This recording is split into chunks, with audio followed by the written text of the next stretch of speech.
Welcome, everybody. Joe from Passion Unchained here. I'm here with George Katz, and he is a dating coach that helps guys get girls by accentuating the positive qualities of themselves, getting guys to be honestly comfortable from a deep level without trying to create these personas or these patterns that take a lot of energy to upkeep, but legitimately turning them into an attractive version of themselves so they can attract women that are truly great for them. George, it's been a long time coming. We have been scheduling this interview since what, October or November? Yeah, it's been in the woodworks for a long time, and every time something has happened, and even this time I've got a bit of a fever, but persevering. Yeah, Yeah, that's what you're all about. I mean, the universe is against us, but we, as stoic men, strive towards the light, even though the universe is trying to get in our way. yeah, you've got to sometimes. I mean, obviously there's a time where you can say, hey, I got to reschedule, but it's been 6 times, so shit's got to happen. Got to make shit happen now. Yes, we do. So actually, back in 2018, before I had really any success under my belt, but I was hungry, I interviewed you um, right after we met.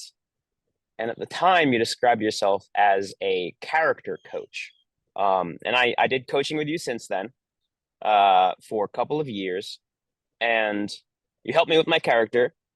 You helped me with a lot of self awareness. Um, but you also help guys a lot with their dating life. And can you explain your approach when somebody comes to you and they're like, "Hey, I don't know how to get dates or how to get what I want in my dating life." What is your approach at a like a bird's eye view level? Yeah, essentially my approach is for guys to understand that, like, at the core, all dating problems are self-worth problems. So what we do is we look at what's going on in their dating life, how they're showing up, how they're reacting, and they become like trailheads that we can follow to uncover unconscious patterns, and then we address them. We come to learn new principles about how to be men, how to be engaged with the world, with people, and we address these unconscious patterns that are being dictated by dating. And the reason dating is such a good area for it is because there's enough incentive there for men to push themselves, and it's a place where men's vulnerabilities show up because of the nature of what's going on. Like, you have to have a certain level of vulnerability to be able to ask a girl out or go on a date or whatever. And there's very few men that aren't impacted by how women respond to them. Mhm. So based on different actions that they have a hard time doing, you can dive into that and be like, okay, well, when you think about approaching a girl, you lock up and you aren't able to say anything. What does this mean? Where is this coming from? And then you start exploring, like you said, a trailhead. You take that as a trailhead, and then there might be different paths, and you're like, well, what's blocking this path here? Yeah, so we look at the unconscious pattern, what's going on, because if let's take approaching, for example, everyone says, oh, I don't want to get rejected, but your idea of rejection and the next guy's is going to be completely different. One of you might think she's going to laugh at you, the other one thinks she's going to be angry with you. Maybe you have your own insecurities. Like, if a guy who's short goes up to a girl and gets rejected, he's going to assume it's because he was short, not because of other reasons. So we get really clear on what's going on and what the limiting beliefs and what the underlying patterns are that make that person have that perception. And then those perceptions influence how they interact with women. So, to be honest, depending on how fixated guys are on just getting laid versus building a real connection, that kind of influences to what degree they want to work on that internal stuff. Like, for me personally, I can go on dates. I have a very high first date success rate, but I don't do anything. I don't really think about anything. I don't do anything. I show up. I'm relaxed. Girls find me confident. I mean, even right now, I've got like a eye infection. I went on the date 48 hours after coming to Serbia, and the girl was, she was totally into it. She totally liked me. was a non-issue because I made it a non-issue. Mm. So you find that because there's a lot of dating coaches which focus on the surface level stuff, which isn't unhelpful, but you find that it's a lot more useful to focus on the unconscious patterns, or what appeals to you about focusing on the deeper stuff? Yeah, that's a great question. I think the big thing is I've been around this field for such a long time, and I've seen guys go through the journey. How do I put this? All right. 50 Cent wrote a book. I forgot what the title is. Is it 50 Laws of Power, or is that no? That was the one he did with Sheldon, with Robert Greene. 50 Cent wrote a biography, and in the biography, he talks about how at one point he's got all these women after him because he's become this great big sensation. But in his mind, he's now fallen into a real dilemma, a real paradox, and that paradox is: do these girls want him for Curtis Jackson, or do they want him for Mm, 50 Cent? And he really struggled that. And even talking to guys for so many years now, guys that were good. I mean, I've worked with dating coaches and all walks of men.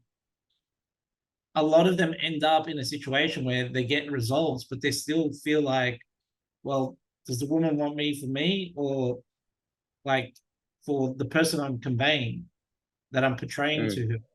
And I think that's like a major dilemma for a lot of guys. So it's really appealing when you don't have a good sense of self, um, to get laid and get, you know, get all these lays and get validation from women. But the catch 22 is when you're sort of more centered in yourself, when you're sort of less in need of that validation and whatever it might be, uh, you don't worry about that so much and things tend to go better. mm-hmm. So essentially, what you're saying is there's when you learn the external stuff, you'll get results, but it'll be you'll always wonder whether it's you that got the results or the habits that you learned. Yeah, like it's the habits are fine. You know, we're not saying that you shouldn't have ways to talk to people, that there aren't better approaches to striking up conversation. The problem is when you're using those things to cover up who you are or cover up how you perceive yourself so that she perceives you in a particular way. Like maybe you don't text her back after 3 days because you've been told that if you text her too soon, it's needy. But really internally, you're like, oh, I want to text her and blah, blah, blah. And you're fighting that just to create attraction. Then you're going to create problems for future relationships where when you really want to build something with someone, it's gonna be difficult. And at the end of the day, the way you approach meeting someone is the kind of person that you'll meet. If you use manipulation, you'll get a person who's manipulative. If you're honest, you'll get someone who's honest. And as cliche as that sounds, it's absolutely true. Mm. So another way to say it is if you if it's instead of telling guys, hey, if you don't want to look needy, don't text her back right away. You say, well, why you're needy? Let's fix that. Let's actually make you confident. What is it that's making you needy? And then getting them to a point where they're legit confident, and then whatever they want to do is not needy because they're not needy. Yeah, yeah, exactly right. Because it really is more of a question of what's making you needy. Like why aren't you being a guy that's on purpose? Why is she all of a sudden a priority? Um, why are you putting so much of how you see yourself into whether or not she's responding to you? These kind of things, because all those behaviors that you're being trained to do to a degree are just reflections of what it's like when you're comfortable in your own skin and know how to flirt. Mm. So then again, another way to say it is instead of learning how like I guess there's a question of if somebody looks at me, would they think I'm not needy versus am I truly not needy? Yeah, so that's a really good example because if you're thinking about whether or not someone thinks you're needy, you're being needy. And if you're trying not to come across non-needy, you're being needy. Yeah, Because in by both of those things, definition, because you're yeah, like, because I want you to see me in this way. rather than I am this way. Exactly, which is the opposite of neediness is it's not there's no thought in the opposite. You're just calm and you're aware of what you're feeling, you're aware of what your intentions are, and Mm-hmm. able to like be in the situation with the girl. And don't get me wrong, there are little things that like I've been in this for a long time. I've been in this stuff for like 15 plus years. So, when I started jiu-jitsu, I had to think about what I'm doing when I was rolling. Now I don't think about it when I'm rolling. And people have to go through that journey with dating as well. But it's really easy to get too fixated on the moves being the thing that moves everything forward, treating it like a video game. And then that actually getting in the way of you building any real genuine connection. And in many instances, because a lot of guys don't even have good base social skill levels, the girls actually just think you're creep, just think you're weird, just think you're being strange. Mm-hmm. And that has nothing to do with the things necessarily. It's the person doing the things. Yeah, because they're conveying on some level what's going on internally for them outwardly through their actions. And even though they're saying things and trying to use a flirting line and all this other stuff, uh, it's not being conveyed the way they think it is. The girl's feeling a different response to that. And if you take two people, you take someone who's needy and you take someone who's non-needy, the needy guy has all the pickup lines and the non-needy guy has none. And you get the non-needy guy to say one of these pickup lines, or you get the needy guy to say one of the pickup lines, the non-needy guy is going to do a lot better. Mm-hmm. Interesting. So your approach, if we're summarizing all this up into how you help guys, you're like, okay, so there's these surface level things. We can teach you some of those if we need to, but what we really want to do is solve the underlying issues that's causing you to feel needy, or that's causing you to want to impress girls all the time, or that's causing you to get really worked up when you're rejected. We solve all those, and then we get you to a place where you're legit confident, relaxed, and comfortable. And if you want to hit on a girl, you're comfortable doing that. You just go out and you do it. If you want to go on a date, if you want to bring her home, you're comfortable enough in yourself as you are to just ask her over in a non-needy way. And then you don't necessarily need all these tactics. You might have some if you want to use them, if you want to just have some tools in your tool belt. But what matters is we get you to a place where you're the guy that gets girls, rather than you're an insecure guy that has all the tools that you can pull out. You're a secure guy that can choose your own actions just in the moment, and it will be right because you're that confident guy. Yeah, I mean the real like too long didn't read version of this is basically you become the guy that girls mean when they say just be yourself. Mm, Because what they really mean is if you owned your shit and you weren't needy, maybe I or some other woman would find you attractive, which is true. There is a version of you that's non needy that is going to be way more attractive to way more women. hmm yeah, yeah, I love that, dude. I mean, there's something to be said for at the beginning, before you've had any experience, just kind of get the ball rolling by playing by imitation. But past past the first little bit of experience, um I mean, in my own life, if I can talk about myself here, I've found that very quickly after I got experience with girls, I there was this disconnect where it's like I was continuing to get what you would call success, but internally I felt it wasn't satisfying. And I went on for a couple years too long playing the game without trying to change myself, until I realized, like, okay, well, I actually have to be a person who's legit comfortable. Why, who is it that I am, and who is it I want to be, rather than how do I want to act. Um, so yeah, I really jive with your approach, and it really highlights a lot of the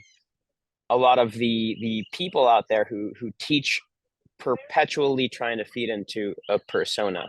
um, and that can cause a lot of frustration internally. If somebody's feeding into persona, then you can get to a place where Curtis Jackson did, where they're like, do they like Curtis Jackson or do they like 50 Cent? How do I know? What can I get to a place where I'm attracting girls as Curtis Jackson? Yeah, and that they want him because of Curtis Jackson, not because it's 50 Cent. And Mm-hmm. I would argue that there's probably a lot of guys, especially guys in the red pill, that would be like, well, that's, every woman just wants you for what you can provide her and stuff. And to kind of put that across, or understand that dynamic, it's like, well, I always hear this comment about attracting high quality women.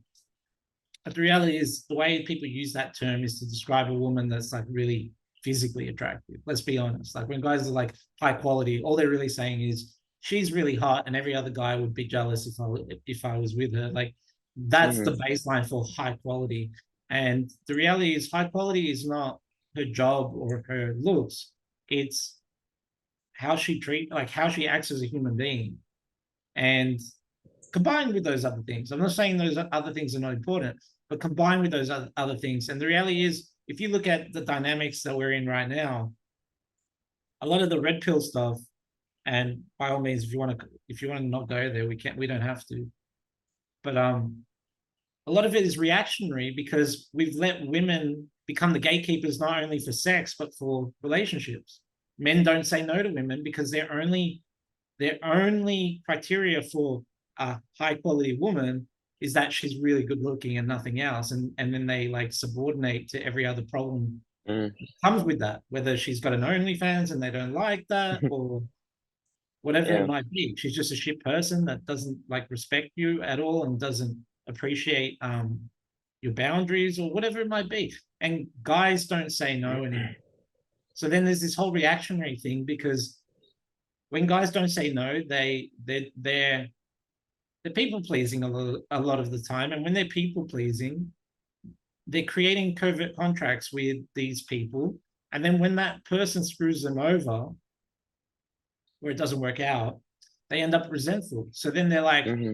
I've got to win this game now because I'm resentful, and I got manipulated. I got taken advantage of. My good heart and my good spirit got taken advantage of.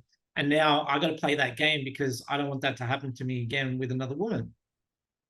But that was because you didn't have any standards as a man.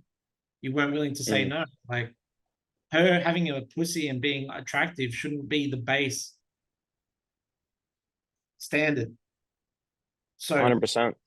to add to that, guys introduce this concept of qualifying and screening, but it's bullshit, because guys qualify and screen just to then justify the girl being attracted to them because they're already interested in her. They're not genuinely qualifying and screening. And when you start out, you may need some experience. You may need to go on dates. You may need to get laid. You may need to improve the quality of women that you can attract. I get all that. But there's a point where you've got to realize, like, being able to have standards with women, even if they're super attractive, is super attractive.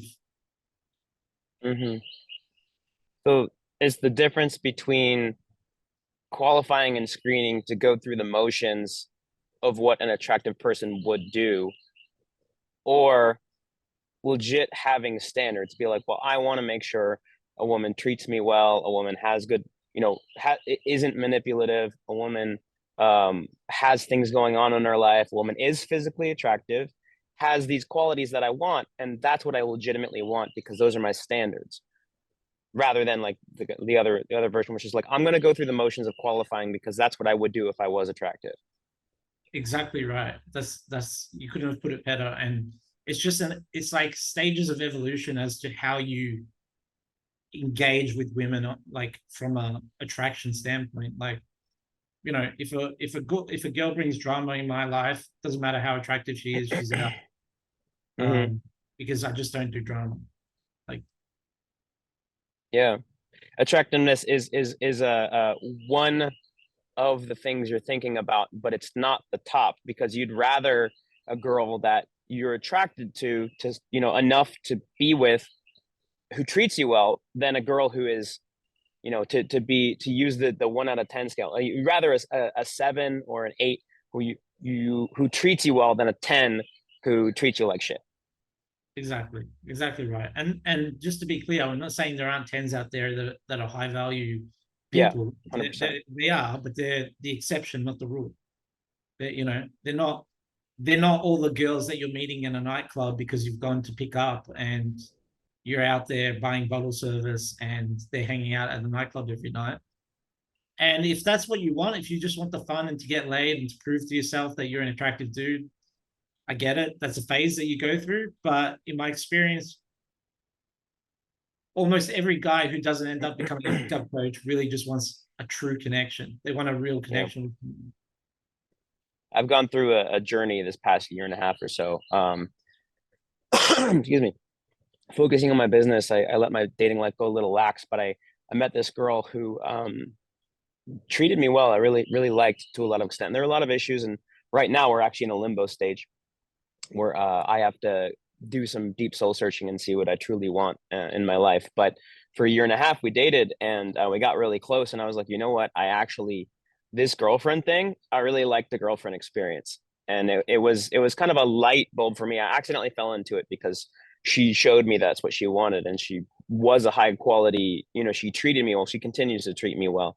Um, but it was actually kind of hard for me to break out of the pattern of well, I'm just going to go out there, I'm going to have a lot of fun, I'm going to fuck as many girls as I want, because that's I feel like at first it was who I was, because I didn't have much experience. I wanted to just get some experience, but then because of a lot of self-worth issues, if you will, a lot of internal stuff, I continued that pattern. And then in addition, a lot of the content out there, it's hard to find somebody who's legitimately attractive and been through that stage, but then helps guys get to the stage after that. I feel like a lot of guys get stuck in the stage of, let me just get laid a lot, let me get a lot of girls, and they don't know what's next, and I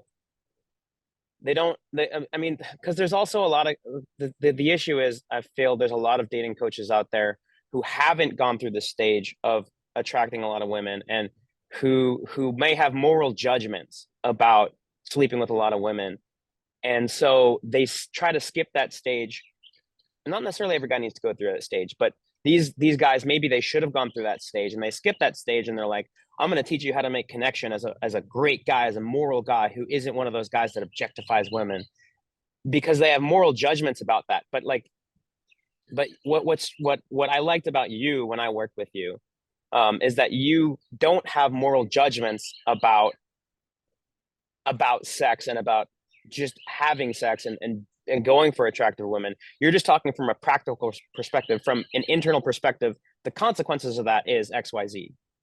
Not Always. you're a bad person for XYZ. It's like, well, if you do that, you'll probably end up unfulfilled. So once you get your fill, here's the next step. Yeah, exactly. I'm not really. I never really make those moral judgments. It's more like you can take whatever action you want, so long as you're willing to wear the consequences of the action that you take.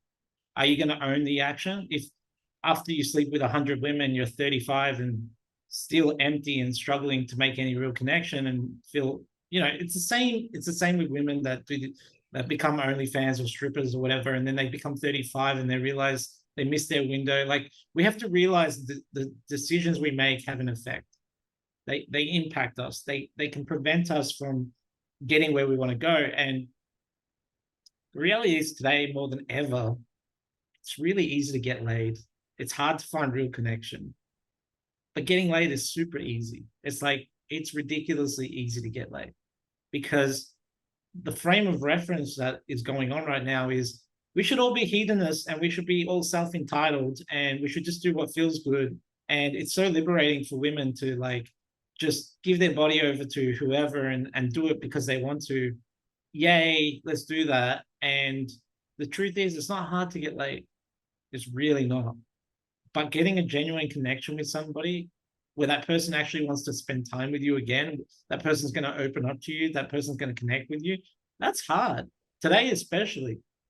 it's much harder. Not impossible, but much harder. And so I don't really value too much getting laid personally at this point, and I've got nothing against anyone that needs to go through that phase. You know, I've been there, but getting a girl is easy. Keeping a girl is hard. Mhm. Yeah, yeah, for sure. Well, I'm excited for this because I have something in my throat. Like I said at the beginning to you, off the recording, I'm putting together a small group of dating coaches to share with my clients, because they go through me, they have kick-ass dating profile photos, and they start getting matches, and a lot of them are like, well, what do I do now? And I genuinely just don't want to do dating coaching. uh, I could learn. I have the experience, and I could get better at it. You start, you might not be great, but it's like I could start to do that, but it's like it's just a lot of time for me.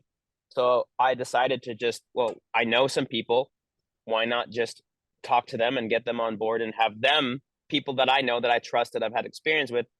What if I get my guy George to talk to be available to my clients if they want to work with them.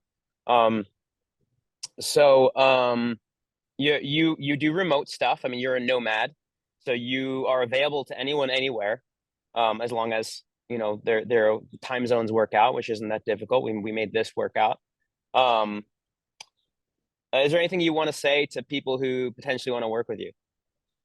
Yeah, I think the big thing is if you want to work if you want to address this issue from beyond just getting laid, then I can help you. I can help you become the man that can attract the women that you want, and I can help you get to a position where you really have this area of your life resolved, so that you can put your attention to other things, focus your attention elsewhere, and know that the things that in your dating life is just going to fall into place. Because that's how it is for me, in all honesty. Like, I don't have optimal profile. Definitely, I would definitely recommend Joe's photos. Like, they're amazing. They're probably the best I've seen. And definitely at some point I'll be doing that myself, I think. But the reason I guess that I don't do that is also because I don't rely on online dating so much. But I still get pretty good results, and the more important thing is not so much that I get like hundreds of matches, but that I actually am able to take even small quantities of matches and turn them into real dates and get them to go somewhere. And if you can't do that, you can have 1,000 matches, but you're still going to have your hand in your pants on the weekend. And so it's really, I'd say, if you really want to work on you, if you want to become an attractive version of you, in a way where I'm also going to give you strategy, I'm going to give you this, like, a way to actually move things forward, get on dates, have those experiences, then we're going to be a good fit. But otherwise, you're better off going with some guys more strategic or tactical, or purely pragmatic. Um, for me, I don't really get too much into fine techniques. I get into principles because I want you to be able to apply what I teach to who you are. It's kind of like jujitsu as well, where, yeah, you learn techniques, but when you learn principles, then you start to find what your body mechanics favor. Like, where does your body want to go? What kind of submissions do you naturally find yourself falling into? And in that same way, in your dating life, you'll find, like, are you more of a cocky, funny type of guy? Are you better with push pull? Do you do sexual innuendo more? Are you better at being like descriptive and being over the top descriptive, or being really dominant, or whatever it might be? Because if you understand the principle, you can use it to bring out the best in who you are, as opposed to relying on the technique, which is going to drive you into being potentially somebody you're not, because it just might not be who you are. 100%. Yeah, that really, it really strikes home. It's almost like I want to sign back up with coaching again. I'm getting really excited about this. I I'll just say this and then we can wrap up. One of the things that the girl I was talking about, that she mentioned to me, she's like, you put forth this really like confident persona, but like you're a really goofy guy. You don't show anybody that side of you. And I'm like, dude, like she's totally right. Like I've built this persona that I haven't really that I haven't broken down. I'm actually starting to do this now in my life. I'm starting to actually be more of myself and try less to build up this persona. But for so long, because I've been in the dating industry, not quite 15 years, but coming on like around 10 right now. I've started to since I started to consume content and put it to action to get my dating life.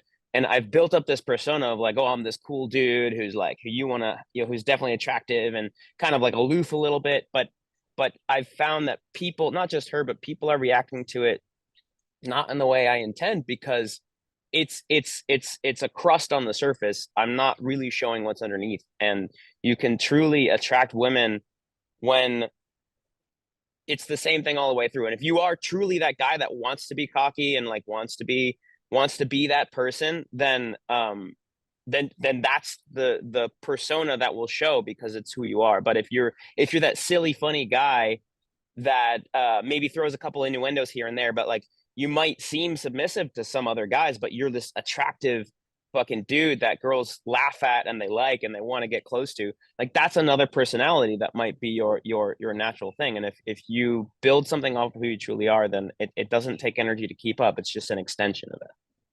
Yeah, and it just amplifies your effect because the girls who really are into that will be into that. And the thing is, the only time being funny is problematic is when it's a mask to you being afraid to show your intention. But if you're not afraid to show your intention, you can be funny as fuck. Um, I do a lot of quirky sort of jokes with girls and stuff, and it tends to go quite well. There are girls that don't get it, and that's fine, but I just don't care. Plus I like to go to museums. I like to do cool shit. If a girl's not into that, if all she likes to do is drink and shit, um, it's not Nah. attractive. It's not attractive at all. Like she's gonna be boring. Well, I'm gonna work really hard to convince this girl to come back to my place to have sex with her because she's attractive, but in the process, like not enjoy myself because I'm not really doing things that I would want to do. Why would I do that when I could just find a cool girl who's attractive that likes going to museums and shit? I could Yeah. go to the museum and meet a girl. You know what Yeah. I Same mean? girl, the same attractiveness, but like you actually like hanging out with her. Yeah, like dumbfounded. And having sex with her. Yeah, and dumbfounded. For anyone um, to think that that's like not possible because it absolutely is. Because there are hot girls that go to museums. You just go to a museum and they're going to be there. One of the things I will say to girls often is, "Do you like cartoons?" Because like, if you don't like cartoons, we're not going to get along. Simple as that. I We're not going to be able to love hang out. that. I like cartoons, I love but that. to be honest, I And don't that's you think. having standards. That's not you like, I'm going to qualify a girl because that means that I'm attractive. It's like you legitimately want to find a girl that matches with you. And you found that having cartoons is a good indicator of whether they're the kind of person that you'd like or not. Yeah, and she wants you to have reason for why you're attracted to her and why you're investing in her. Like she wants to feel like there's a legitimate reason for her to justify herself, to qualify herself, because like at a foundation level, women disqualify and men qualify. And what that really means is it doesn't take a lot for a woman to be interested, but it doesn't take a lot for her to then find a reason not to be interested. So Yep. girls can They're really be women are attracted looking very for quickly. reasons to say no for sure. Absolutely. So then when you get to a position where there's enough investment that you start to show what you're about and who you are, that changes the dynamic. It creates like a chasing dynamic, let's say. But it's being done from a place where you're just like you're owning the fact that this is who you are. Because like I don't give a Mm, shit if he's really attractive, beautiful, um, supermodel. Like if I can't just like hang out and play video games or something, what's the point? Like she's just gonna be a burden to my day. And I don't want yeah. women to be a burden to my day. I want them to add to my day. Yeah. I really respect and appreciate that, man. And I'm excited for clients to meet you, clients that want to find a way to attract women, but not feel like they're trying to like play the guitar and build this really intense skill. of like, and have to keep that up. That's one of the things I like to talk about is like, you could like invest a ton in the text game, but it's just going to be exhausting and it's going to make dating not fun. And you're not just talking about text game, but like you could invest all your energy into being this person and having this persona, but it just makes dating not fun. And working with you can make guys be like, well, let's how do I get results, but also not spend too much energy on building this persona and actually like just kind of everything be an extension of yourself. Yeah, and how do we make it so that your life is attractive in a way that brings out the best in you, so that all of this stuff, I rarely do cold approaches because I think it's stupid. Um, because I'm going to a museum, I'm going to lunch, I'm going to a party. There are gonna be people there. There's no reason why I can't engage with them then. Now, having said that, some guys might need to do some cold approach to get that habit built, but there is far more consistent social habits you can build that will allow you the freedom to just act when it's available rather than feel like, oh, it's 7 p.m. I've got to allocate 2 hours now to go on the street and pretend that I've got a life so that I can go up to girls and get their number. Yeah, for sure, man. Well, I really appreciate you spending the time with me. Thank you so much for having me, man. I appreciate the really great questions.